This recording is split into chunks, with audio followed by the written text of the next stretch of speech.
Welcome back to the channel. In this video, I am going to tell you guys when you know exactly what you've dealt with when it comes to a narcissist, and when you come to the realization of what they just put you through, because you don't realize it right away.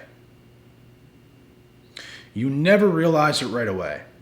When you're in a toxic, narcissistic, one-sided beatdown relationship, you obviously know they're doing things that are wrong. You obviously know that much. You don't know the severity until you're at least weeks to a month out. That's when you look back and realize how sick and twisted this person genuinely was. Because in the moment, you're hypnotized. Let's say, for example, and I'll tell you how you're hypnotized. You're literally hypnotized. And I'll explain how. If you were single for years prior to dating and being in a relationship with this narcissist, right? You were healthy, you're in your good energy, you're in good spirits, all this stuff, right? Imagine if the narcissist just came by your house. They come in your home and they start to act and behave exactly how they did at the end of the relationship. You'd be like, what the fuck is that? But that's not how this goes. Narcissists don't start off in relationships acting like their true self. They start off in relationships all lovey-dovey and shit like that, and just, oh my God, they're such a sweet feminine female, all this bullshit.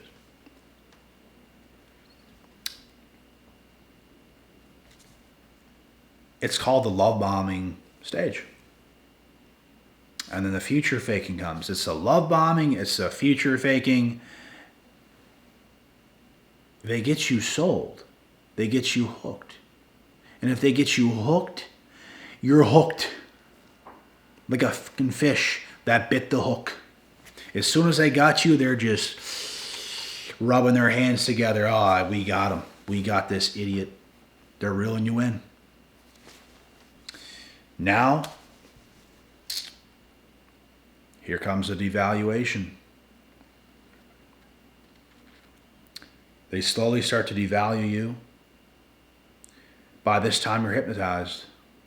You're hypnotized because you're sold on a person that doesn't exist. Does that make sense? You are hypnotized by the narcissist because you are in love and you are sold on a person who doesn't exist. They don't. They faked a human being just so you would like them, just so you would validate them, just so they could get some stuff out of you, because they're con artists. You would not like their true self. They know you would not like their true self.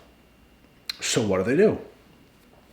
They put on an act that they know you would like. They know you would vibe with that. They're such a sweet girl, ain't they? Such a sweet woman.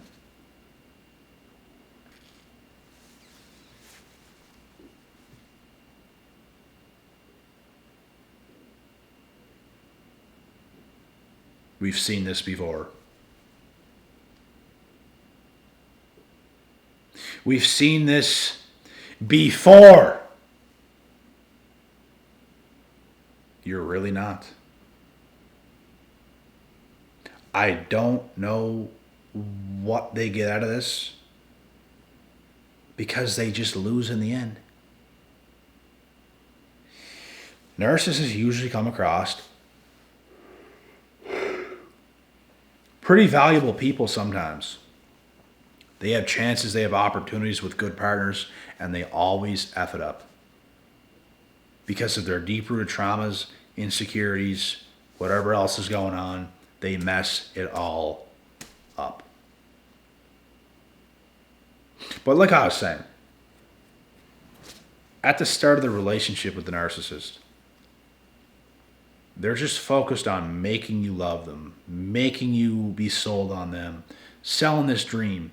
As things are going on, they start to play this like a fairy tale fantasy book in their head of all this stuff and a bunch of BS.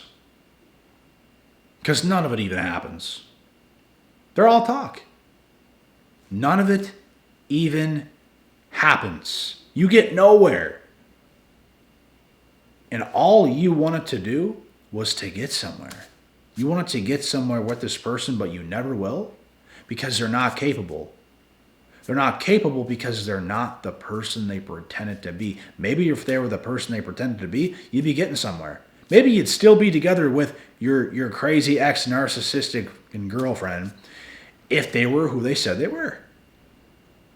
Could you imagine that? You probably would, no? You probably would.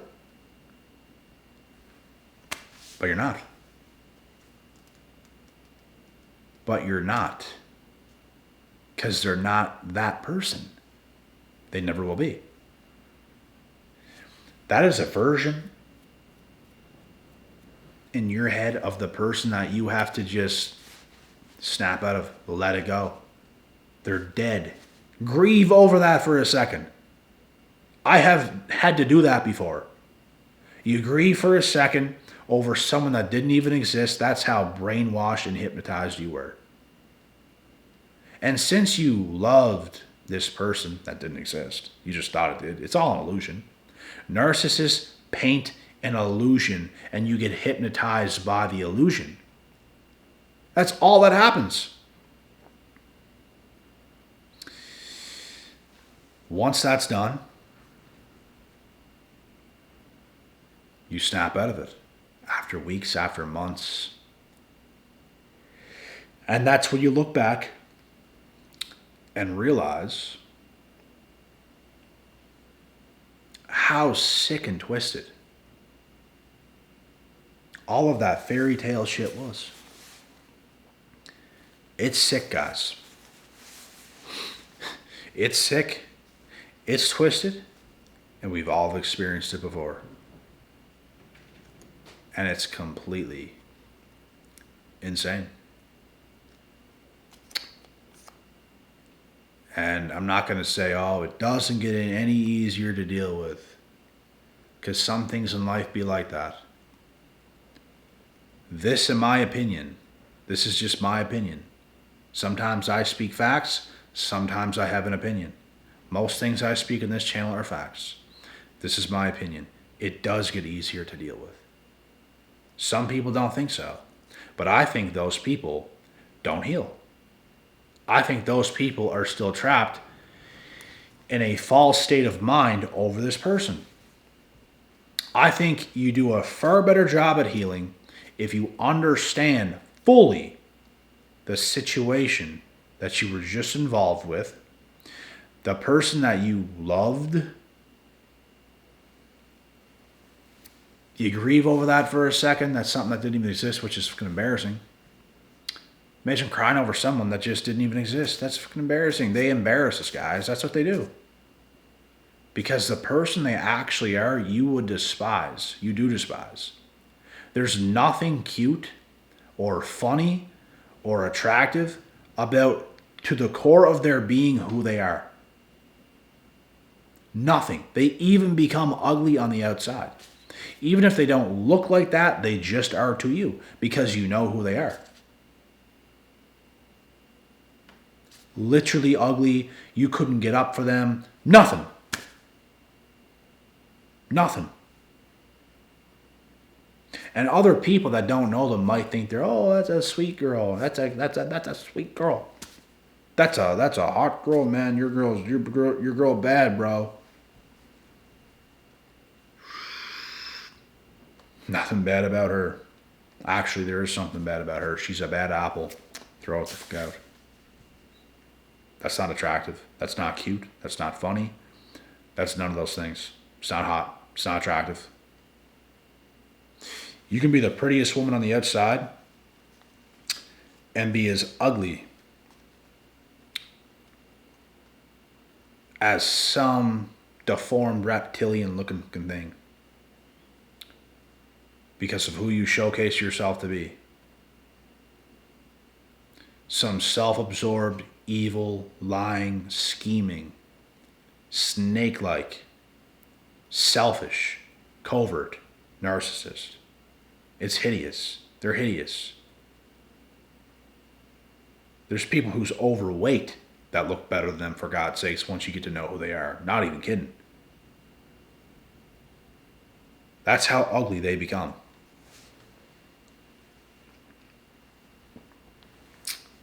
But when you are hypnotized, you don't think that way.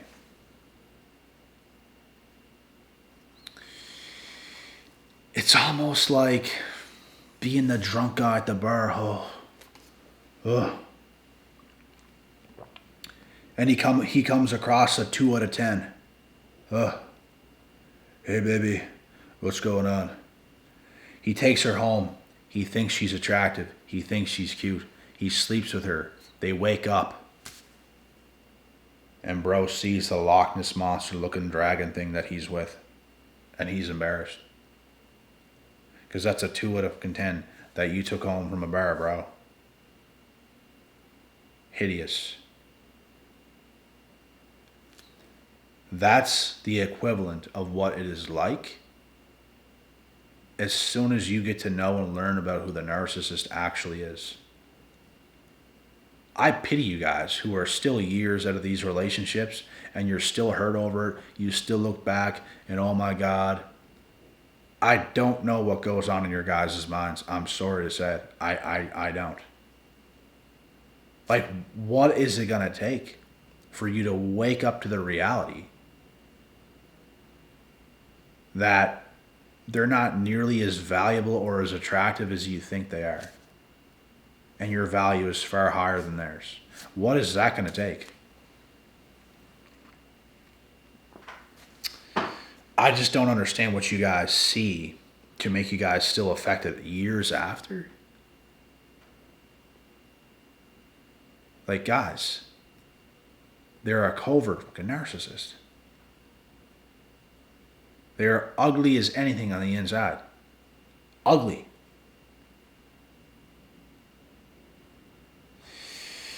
But like I said, man, I pity you guys because you're still partially hypnotized after years. That's why you still feel something towards them.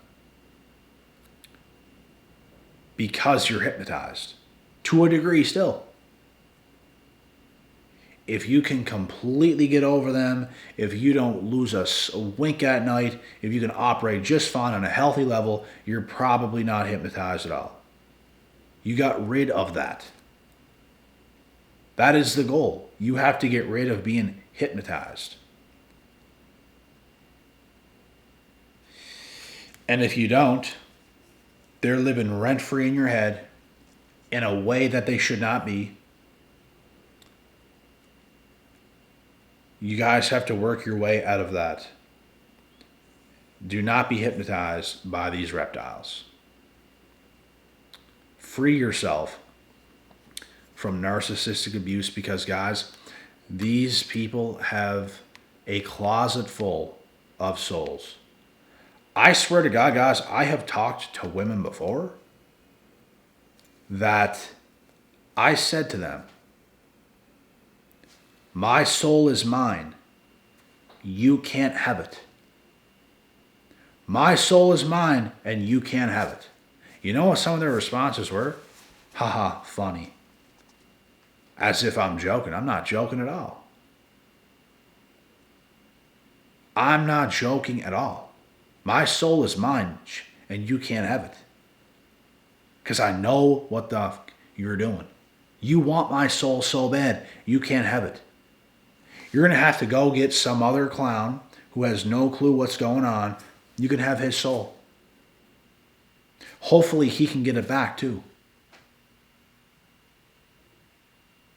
But you can't have mine. Because someone took it once and I got it back and no one can ever get it again. Because I know how to not let that happen. The first time it happened, I didn't know how to prevent it. I never knew about this shit. I was fully invested. I was fully sold on this female I was dealing with at the time. She caught me off guard. She caught me blindsided completely. I never understood the dangers of anything like that in my life. I thought, as long as you're talking to someone, as long as it's going good, you're confident in yourself that things are going to go well, it's going to work. And I was dead ass wrong. Anytime I'm involved with anyone at all, talking stage, dating, whatever's going on, I am fully confident in myself that I'm going to be who I am. I'm going to maintain this girl's level of attraction for me. That's going to go smoothly, but I'm telling you guys right now, if you're dealing with a covert narcissist, it does not matter how attractive you are. It doesn't matter how much good shit you have going on. It's not going to work. It's not going to pull through because she is a covert narc. That means hidden. They don't admit it, guys. They will never admit that they're a narc, but they actually are. And if it doesn't work, she's a covert narc. You can't build something with somebody else, bro, and have it not work out and think they're a normal functioning human being. Because they're not. You can't build something with somebody and just have it not work out.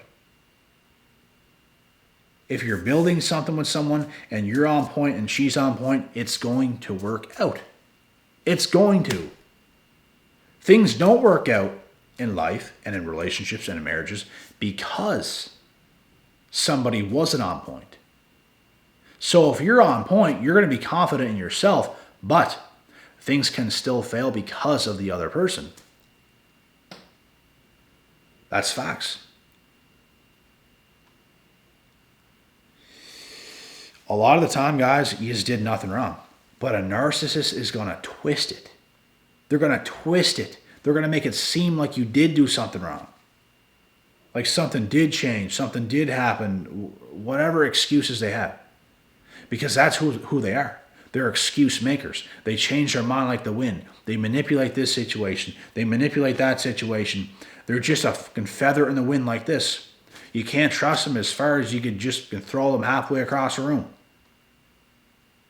You can't do it. And I'm telling you guys now, man, being with a female covert narc, being hypnotized, you still know stuff isn't fully right. You still know stuff. You just don't view it as bad as it actually is because you're hypnotized. But as soon as you get out of that stuff completely, no contact, weeks up to a month to a few months later, you're going to look back at that and at that person and think, holy shit. Now that was up. You were going to look back on all that stuff and realize how messed up that actually was. But in the time, maybe things were off. Because at the time, that's what it felt like. And you knew shit had to change and things weren't good and they have issues. Yeah, but it's so much worse, guys, when you're months out. That is what you come to realize. So a lot of people have to do a better job of getting out in the first place. It's easier said than done. Because when you're hypnotized, you're not thinking in the right state of mind. That's why it's good to talk to people who know what they're talking about. And that's why it's good to have friends who know what they're talking about. It's good to have mentors. It's good to have a coach on this stuff. So they can tell you from their perspective because you're probably hypnotized while dealing with a covert narc. And that's all I got to say. So for those of you that are still involved in this stuff, I hope and I pray you guys can get out and get out safely, because this shit is twisted, bro. There's no such thing as having a life while being with a narcissist, because you're hypnotized. Your life will pass you by being hypnotized. I can't talk to you guys about the amount of people, and even older people, that came to do coaching sessions with me and told me they're devastated because they wasted 20, 25, 30 years in a marriage with someone that didn't even exist. This is the shit you have to pick up on. This is the shit you have to know. And if you don't, you're going to pay a heavy ass price. But anyways, guys, that is the video for this evening, and I will see you guys in the next. Stay safe. God willing, God bless, and we'll see y'all at the top.